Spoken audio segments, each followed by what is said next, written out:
الحمدللہ رب العالمین والصلاۃ والسلام علی سید الانبیاء والمرسلین۔ تمام دیکھنے والوں کو جنید اقبال کی جانب سے السلام علیکم۔ ناظرین کرام، دل یقین مانیے اس وقت پسیج کر رہ گیا ہے، بلکہ یوں کہیے کہ کلیجہ جو ہے منہ کو آ گیا ہے۔ پاکستان کے اندر کیا ہو رہا ہے کچھ سمجھ نہیں آ رہا۔ میں حیران ہوں اس بات کے اوپر، 50% سے اوپر کہیں کہا جا رہا ہے کہ پاکستان ڈوب چکا ہے، کہیں 60% کی بات آ رہی ہے، کہیں 70% کی بات آ رہی ہے۔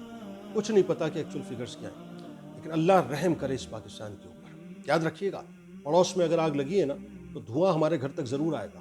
یہ ہو نہیں سکتا کہ پڑوس میں آگ لگے اور دھواں ہمارے گھر تک نہ آئے۔ دھواں ہمارے گھر تک آئے گا، لیکن اللہ محفوظ رکھے صاحب۔ جن لوگوں کی املاک تباہ ہو گئیں، جن لوگوں کی جانیں چلی گئیں، جن لوگوں کے جانور مر گئے، جن لوگوں کے گھر بہہ گئے، جن لوگوں کی چھتیں ختم ہو گئیں، جن لوگوں کے کاروبار ختم ہو گئے، جن لوگوں کی زمینیں ختم ہو گئیں، جو بیچارے اس وقت بے یار و مددگار آسمان کے نیچے ٹینٹ کے اندر یا بنا ٹینٹ کے پڑے ہیں، جن کے پاس کھانے کو اگلے وقت کا یہ نہیں معلوم کہ موجود ہے کہ نہیں ہے، ایک لمحے ذرا تصور کیجئے کہ کتنی بڑی افتاد ان کے اوپر آئی ہے، کتنی بڑی افتاد آئی ہے، کتنا بڑا امتحان ان کے اوپر ہے جس کا ہم تصور بھی نہیں کر سکتے۔ یہ ذہن میں رکھیے گا، یہ اتنی بڑی افتاد ہے۔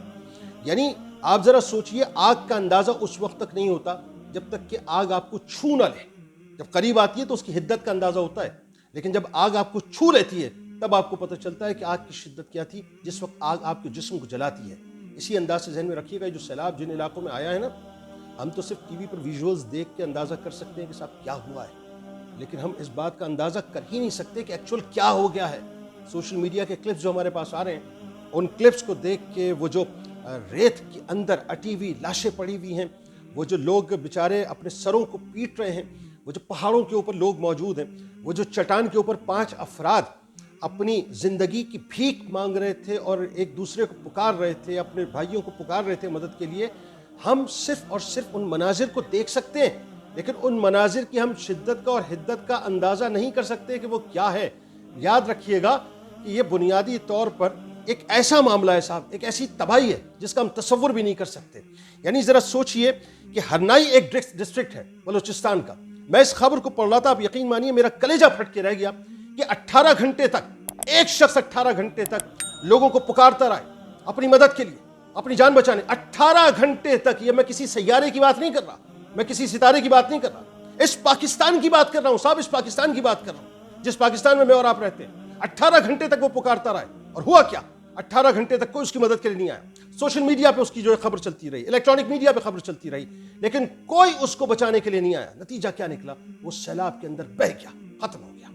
یہ پاکستان ہے جسے 75 برسوں سے ہم بھنبوڑ رہے ہیں۔ ہم نے کوئی میکینزم نہیں بنایا، کوئی میکینزم نہیں بنایا، ہم نے ڈیمز نہیں بنائے، ہم نے کوئی واٹر ریزروائرز نہیں بنائے، ہم نے ایک نیشنل ڈیزاسٹر مینجمنٹ اتھارٹی کے نام پہ ایک ادارہ بنا دیا جو صرف ہمیں فگرز بتا رہا ہے۔ اتنی اموات ہو گئی، اتنی اراضی تباہ ہو گئی، اتنے جو ہے متاثر ہو گئے، یہ ہو گیا، وہ ہو گیا۔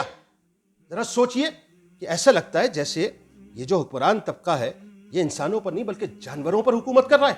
نہیں، جانوروں پہ بھی نہیں۔ جانور تو ان کے یہاں کے بڑے اچھے ہوتے ہیں صاحب، ان کے کتوں کے بسکٹ تو فرانس سے آتے ہیں، ان کے یہاں تو پانی فرانس سے آتا ہے۔ وہ جانوروں پر نہیں، جانوروں پر حکومت نہیں کر رہے، بلکہ مجھے ایسا لگتا ہے کہ وہ کیڑے مکوڑوں کے اوپر حکومت کر رہے ہیں۔ ذرا سوچئے کہ آج تک وہ جو ہے نا کہ آواز خلق کو نکارہ خدا سمجھو، یہ جا رہے ہیں، یہ وزٹس کر رہے ہیں، ان کو وہ آوازیں نہیں آ رہی کہ لوگ ان کو پکار کے کیا کہہ رہے ہیں، لوگ ان کے خلاف کیسی آوازوں کو بلند کر رہے ہیں، یا یہ اس بات کو سمجھنے کو تیار نہیں ہے کہ اللہ کا امتحان، اس کی آزمائش خدا نہ خواستہ عذاب کی صورت میں بدلنے کو تیار، یہ نہیں سمجھ رہے کہ ان کی پکڑ ہونے والی ہے، ان کی تنابیں کھنچنے والی ہے۔ پاکستان کے ساتھ مذاق نہ کیجیے صاحب، پاکستان کے ساتھ مذاق نہ کیجیے، خدا کا واسطہ۔ یہ اللہ تعالیٰ کی عطا کردہ نعمت ہے، اس کی حقیقت کو، اس کی اہمیت کو سمجھیے۔ فوٹو سیشنز، یہ جا کر اپنے سٹیٹمنٹس دینا، اپنے آپ کو ٹی وی پہ دکھانا اور یہ بتلانا کہ ہمارا جھنڈا آگے، ہماری تنظیم آگے، ہماری تحریک آگے، ہماری جو پولیٹیکل پارٹی آگے، ہم مدد کے لیے کھڑے ہیں، سب ڈرامہ ہے، سب ڈرامہ ہے۔ لوگوں کی خدمت کرنا چاہتے ہیں تو اللہ اور اس کے رسول صلی اللہ علیہ وآلہ وسلم کی رضا کی جذبے سے کیجیے۔ یاد رکھیے گا، یہ تماشے، یہ سب کچھ ادھر ہی رہ جائے گا، یہ کھیل تماشا ہے دنیا۔ اللہ تعالیٰ نے 2005 میں ہلکی سی تنابیں کھینچی تھیں، زلزلہ آیا تھا نا، کیا کیا ہم نے؟ پوری دنیا سے بھیک مانگی اور وہی پیسہ اٹھا کر ہم نے اپنی عیاشی کے اوپر لگانا شروع کر دیا، یعنی قوم کو ہم نے بھنبوڑنا شروع کر دیا۔ 2010 کے سیلاب میں کیا ہوا؟ یہی ہوا، اللہ تعالیٰ نے ذرا سی تنابیں کھینچی، اس کے بعد ہم نے کیا کیا؟ بھیک مانگی، پیسہ آیا، کیا کیا ہم نے؟ اپنے ہی پیٹ بھرا، اپنے ہی لائف اسٹائل کو مزید لیوش کیا، پرآسائش کیا، پرتعیش کیا، اور آج ایک بار پھر سیلاب آ چکا ہے۔ ہم نہیں سنبھلیں گے، نہ ہم سنبھلنے کو تیار ہیں، ہم سنبھلنا بھی نہیں چاہتے۔ اس کی وجہ یہ کہ ہم نے اپنے رب سے تعلق توڑ دیا ہے۔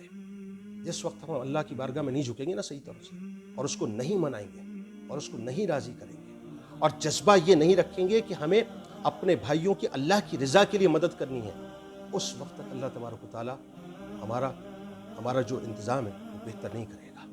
بس یہ ہماری حقیقت ہے۔ اللہ تعالیٰ ہمیں عقل سلیم عطا کرے۔ اس موقع پر اللہ کو راضی کیجیے، اس موقع پر اللہ کے بندوں کو راضی کیجیے۔ یاد رکھیے کہ اس افتاد کے بارے میں ہم تصور کر نہیں سکتے کہ یہ کیا ہو گئی ہے، یہ کیا ہو گئی ہے۔ کہ آنے والا وقت بتائے گا خدا نخواستہ کہ یہ کیا ہو گیا ہے۔